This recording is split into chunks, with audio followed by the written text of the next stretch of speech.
Everyone in that crystal-adorned ballroom called me the villain. They whispered behind their champagne flutes, calling me the jealous, bitter sister who couldn't stand to see her beautiful, angelic sibling marry the city's most powerful CEO. To them, my intrusion was an act of madness, a desperate cry for attention from a failure of a woman. But as I stood there, clutching the tattered leather diary that smelled of old paper and betrayal, I wasn't trying to ruin a fairy tale. I was trying to stop a horror story. Because the woman standing at the altar, the one wearing the $1 million gown and the mask of innocent perfection, wasn't just marrying a man. She was marrying him using a soul she had stolen from me, page by page, year by year. CEO Gu looked at me with eyes colder than the deep winter snow. He didn't recognize me, of course. Why would he? In his mind, the woman he loved, the woman who had saved him from the darkest period of his childhood through sheer kindness and written words, was standing right next to him, holding his hand. He saw me only as Lynn the servant, Lynn the disgrace, the sister who existed in the shadows. He didn't know that the memories he cherished, the intimate secrets he thought he shared with his bride, were actually memories of me. He was about to vow his life to a mirror image that reflected nothing but emptiness. To understand the theft, we have to go back 15 years. We were orphans before the adoption, but even then the roles were cast. I was the quiet observer, the one who found solace in ink and paper. May was the performer. She learned early on that tears were a currency, and a smile was a weapon. While I poured my heart into letters destined for a pen pal I had never met, a boy recovering from a tragic accident in a hospital far away, May was busy charming the prospective parents. She didn't care about the boy in the hospital. She called my letter-writing habit pathetic, but she watched. She always watched. For 3 years, that correspondence was my only escape. The boy, who signed his letters as Gu, was lonely and angry at the world. I wrote to him about the beauty of resilience, about the small flowers that bloom in cracks of concrete. I shared my dreams, my fears, and my deepest self. I didn't have money or status, but I had my words. And through those letters, he fell in love with a soul he couldn't see. I never sent a photo. I thought it didn't matter. I thought our connection was pure, transcending the superficial. That was my first mistake, underestimating how much appearances matter to the world, and how easily a face can be pasted over a soul. When we were finally adopted by the Shen family, things only got worse. The Shens wanted a daughter to show off at galas, a doll to dress up. May fit the bill perfectly. She was radiant, outgoing, and knew exactly what to say to stroke their egos. I was the buy one, get one free deal, the awkward shadow they kept in the back room. They tolerated me as long as I cooked, cleaned, and stayed out of sight. May flourished in the spotlight, feeding off the praise, while I retreated further into my diaries. I stopped writing to Gu because my stepmother forbade useless distractions. I thought he would forget me. I didn't know he was searching. Years passed. The boy in the hospital grew up to be the ruthless CEO of the Gu Empire. He returned to our city with one goal: to find the girl who had saved him. He had the letters, he had the return address of the orphanage, and he had a name: Lin May. The orphanage records were messy, listing us as a pair. He came to the Shen household looking for the writer. This was the moment that should have changed my life. It was the moment destiny finally knocked on my door. But destiny didn't account for a sister who listened at keyholes. While I was out grocery shopping for the family dinner, May found my treasure box. She read the letters. She realized that the billionaire standing in our living room wasn't just a suitor. He was the boy from the letters, and he was already in love with the author. May didn't possess a poetic bone in her body, nor did she have a kind heart, but she was a mimic. She was a parrot who could repeat words without understanding their meaning. She realized that if she could memorize the contents of these letters, she could become the person he was looking for. I walked in just in time to hear her say it. She quoted a line from my diary, a line I had sent to him 10 years ago about stars drowning in the city lights. She said it with practiced wistfulness, a tear perfectly balanced on her eyelash. I saw Gu's walls crumble. The cold CEO melted instantly. He thought he had found her. He hugged her as if she were the most precious thing in the world. I tried to step forward, to shout that those were my words, my memories. But my stepmother gripped my arm, her nails digging into my flesh, and hissed for me to go to the kitchen. That night, the ultimatum was delivered.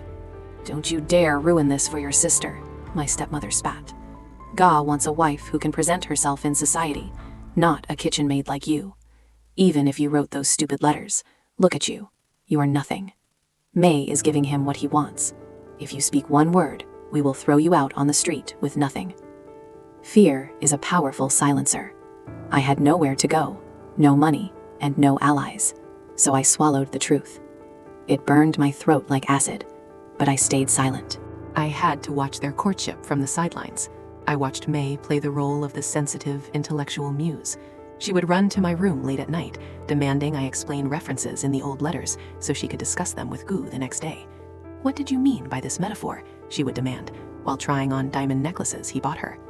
I became the ghostwriter of my own love story, feeding her the lines she used to seduce the man I loved. It was a torture specifically designed for me. But lies, no matter how well rehearsed, have cracks. There were moments when Gua would ask about a specific feeling or a shared memory from the letters that I hadn't briefed May on. She would laugh it off, claiming her memory was fuzzy from trauma, or she would change the subject to wedding planning. I saw the flicker of confusion in Gua's eyes. He felt something was off. The spiritual connection he remembered didn't match the shallow vanity of the woman in front of him. But he was too desperate to believe the lie to look closely at the cracks. The cracks widened during the wedding preparations. May's true nature, her greed, her arrogance, her cruelty to service staff, kept bleeding through the White Lotus mask. Gu caught glimpses of it, a snapped command here, a sneer there. He tried to reconcile this behavior with the gentle, empathetic girl from the letters. He told himself people change, that stress was getting to her. He was gaslighting himself to keep the dream alive. And I, the invisible sister, continued to facilitate the deception, compelled by threats and a lack of self-worth. But everyone has a breaking point. Mine came 3 days before the wedding. I overheard May talking to our stepmother. She was laughing about how gullible Gu was, how she couldn't wait to secure his assets and then stop pretending to care about his boring emotional trauma. She called him a broken cash cow. That was it. She could steal my identity, she could steal my credit, but I would not let her destroy him. He didn't deserve to be a victim of a long con. I realized that keeping silent wasn't noble, it was complicit. I needed proof. Words wouldn't be enough against their word. I sneaked into May's suite while she was at a spa day. I found the practice sheets where she tried to forge my handwriting. I found the cheat sheet she made, bullet points of my trauma that she memorized like a script. And most importantly, I found my original diary from that year, the one she had confiscated to study. It had details in it that she never mentioned to Ga because she thought they were too trivial. But those trivial details were the keys to the truth. I tried to reach him before the ceremony. I went to his hotel, desperate to talk. But May had been thorough. She had warned his security that her unstable, jealous sister might try to cause a scene to extort money. I was blocked at every turn. Gu saw me from a distance, and the look of disappointment on his face cut deep. He thought I was the villain May painted me to be. He turned his back on me. That was the moment I knew there was no quiet way to do this. I had to do it loudly. I had to do it when he couldn't walk away. The morning of the wedding was a spectacle of excess. The media called it the royal wedding of the East. May was beaming, basking in the envy of the entire city. I put on the uniform of the catering staff, the only way I could get into the ballroom without an invitation. My heart was hammering against my ribs like a trapped bird. I knew that once I stepped into that light, my life as I knew it would be over. My family would disown me. I might be arrested. But the alternative was letting a monster win. The music started. The doors opened. May floated down the aisle, a vision in white silk and deception. I watched from behind the massive cake display. I watched Gua take her hand. I saw him take a deep breath, trying to convince himself that this was happiness. The officiant began to speak. If anyone has any reason why these two should not be wed, it's a cliché line, usually met with silence. But today, it was my cue. I stepped out from the shadows. I didn't just object. I projected my voice across the hall. "Ask her about the bluebird, Gu!" I screamed. The security guards grabbed my arms, dragging me back. The crowd gasped. Gu froze. The bluebird was a story from our letters, a tiny, wounded bird we nursed back to health in the fantasy world we built together. It was a detail May didn't know, because it was in a letter I wrote, but never sent. A letter I kept in the diary I was holding. Gu raised his hand, stopping the guards. "Wait," he commanded. His voice echoed like thunder. May threw herself at him, sobbing, playing the victim perfectly. "She's crazy. She's trying to ruin our day because she's jealous," she wailed. But Ga was looking at me, really looking at me for the first time. "What about the blue bird?" he asked, his voice trembling. I shook off the guards and opened the diary. "It didn't fly away," I said, tears streaming down my face. "It died in your hands, and we buried it under the oak tree, because you said even small things deserve a grave. It was a memory only the true writer could know." Gu took the diary. His hands shook as he turned the pages. He saw the handwriting, the loops of the Y, the cross of the T. It was identical to the letters he had cherished for 15 years. He pulled a worn letter from his inner pocket and held them side by side. The proof was undeniable. The silence in the ballroom was deafening. May stopped fake crying. She stood there, frozen, as the color drained from her face. The mask was slipping, and underneath, the ugly truth was exposed for all the high society to see. Realizing the game was up, May abandoned the act. She lunged for the book, screeching like a banshee. "Give that back, it's mine," she screamed, her voice shrill and hateful. "She's a nobody. I'm the one who fits in your world, not her." In her rage, she confessed. She revealed her true self, the entitled, vicious bully I had lived with for years. The guests watched in horror as the angelic bride shoved her own mother and cursed at the groom. The green tea bitch had finally brewed herself too strong, and the bitterness was everywhere. Gu looked at May with absolute disgust, as if looking at a stranger. Then he turned to me. The anger in his eyes vanished, replaced by a profound, aching regret. He saw me. He finally saw the girl who had written him back to life. "It was you," he whispered. "All this time, the voice in my head, it was you." He didn't care about the guests. He didn't care about the ruined ceremony. He reached out and touched my cheek, wiping away a smudge of dirt. In that moment, the catering uniform felt like a royal gown. He didn't just leave it there. Gu was a man of action. He took the microphone. "There will be no wedding today," he announced, "because the bride is a fraud." He then exposed the Shen family's complicity. He revealed how they had silenced me to secure a business merger. The humiliation was total. The Shen family, so obsessed with face and reputation, was stripped naked before their peers. Their stocks would plummet by morning. Their social standing was incinerated.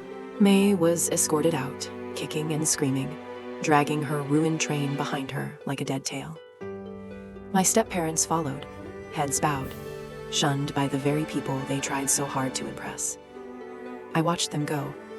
For years, I had feared them. I had let them define my worth.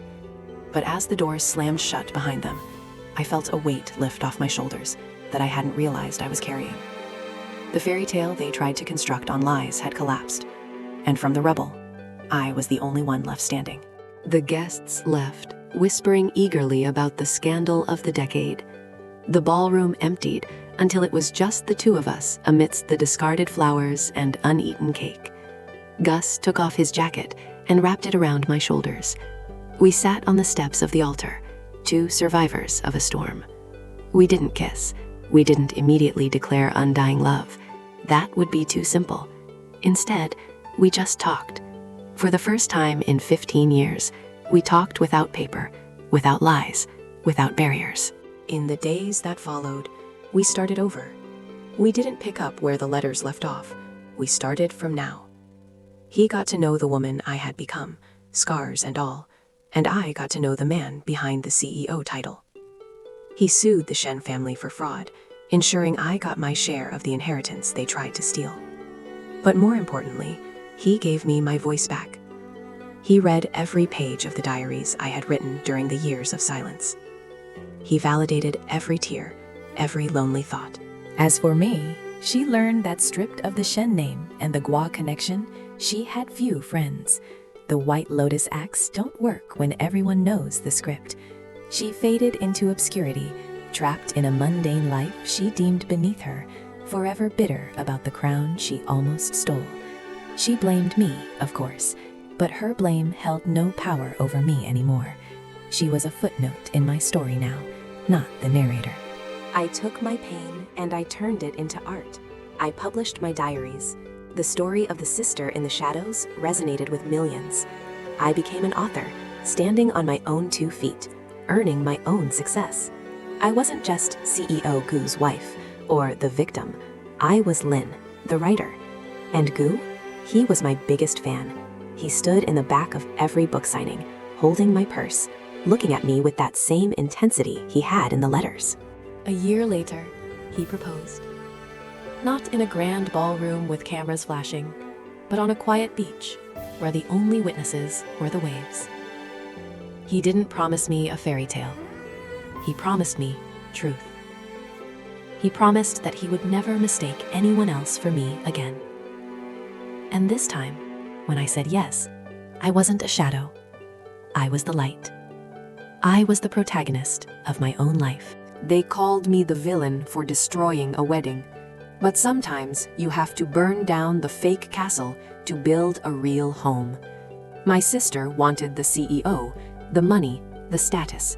She wanted the fairy tale ending. I just wanted the person who understood my soul. In the end, the diary that was meant to be my tomb became my salvation. And the white lotus withered, while the wildflower finally bloomed.